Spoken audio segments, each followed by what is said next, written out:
स्वागत है। तो वन आरक्षी भर्ती इस समय उत्तराखंड के तमाम जितने भी अभ्यर्थी हैं सबके मन में एक ही क्वेश्चन उठ रहा है कि क्या हो रहा है कि अधीनस्थ सेवा चयन आयोग की ओर से वन आरक्षी की भर्ती नहीं निकल पा रही है या नहीं आ रही है वन विभाग की ओर से।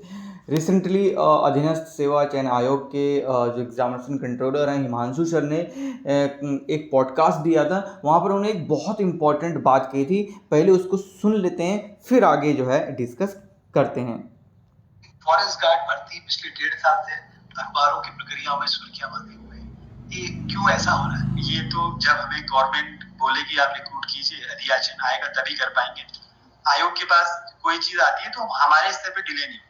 अभी आपने सुना वहाँ पर उन्होंने क्या कहा कि ये सब चीज़ें गवर्नमेंट स्तर से होती हैं। और गवर्नमेंट स्तर से होने के बाद मुझे एक चीज़ याद आई कि बहुत समय पहले मुख्यमंत्री पुष्कर सिंह धामी की ओर से कहा गया था कि एक जो है आयोग गठन हो या फिर एक कोई ऐसा पैनल बने जो कि 15 दिन के अंदर कितने विभागों में कितने पद खाली हैं, कितनों का अधियाचन आयोग के पास पहुंच रहा है, अलग अलग विभागों से उसकी समीक्षा करे, उसकी बैठक करे। हालांकि उसको लेकर खबर आई थी, बट कितना उस पर काम हो रहा है अभी तक कोई चीज़ स्पष्ट नहीं हो पा रही है, या हो भी रहा है या नहीं हो रहा है ये भी स्पष्ट नहीं है। क्योंकि वन आरक्षी भर्ती इसका सबसे बड़ा एग्जाम्पल है कि ये भर्ती कई सालों से, जैसे कि आपने उस ऑडियो में भी सुना होगा कि कई सालों से केवल अखबारों और पेपरों में ही दब कर रह जा रही है कि कभी 1000 पद हैं, कभी आपके 800 पद हैं, कभी आपके 600 पद हैं, कभी आपके 300 पद हैं। रिसेंटली मैं आरटीआई के माध्यम से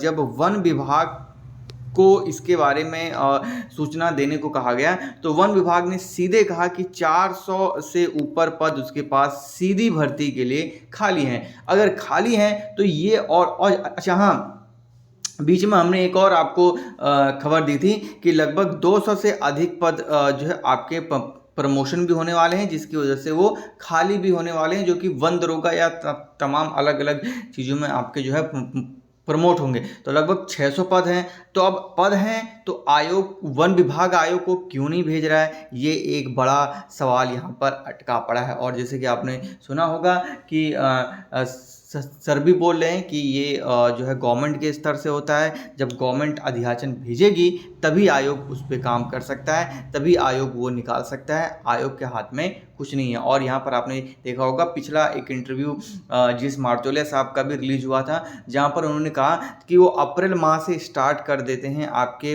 पत्राचार करना विभागों को, क्योंकि नई भर्ती जो है आपकी अगस्त और जुलाई में रिलीज होनी होती है और कैलेंडर भी रिलीज। और सबसे बड़ी बात, जो नया कैलेंडर रिलीज हुआ है उसमें आपका फॉरेस्ट गार्ड भर्ती मिसिंग है। जी हाँ, फॉरेस्ट गार्ड भर्ती मिसिंग है। अब क्यों मिसिंग है इसका जवाब या तो आयोग देगा या तो फिर वन विभाग देगा या फिर शासन देगा, कोई ना कोई तो देगा, क्योंकि अभ्यर्थियों के मन में बहुत सारे सवाल उत्पन्न हो रहे हैं।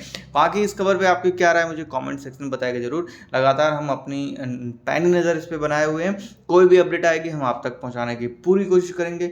बाकी वीडियो अच्छी लगी तो लाइक कर दीजिए और चैनल पे पहली बार आए तो सब्सक्राइब करना मत भूलिएगा। बाकी आप हमें टेलीग्राम से भी जुड़ सकते हैं, हमारे ऑफिशियल यूट्यूब चैनल के नाम से हमारा टेलीग्राम चैनल भी है। बहुत सारे लेटेस्ट अपडेट वहाँ पर भी हम आपको देते हैं। धन्यवाद।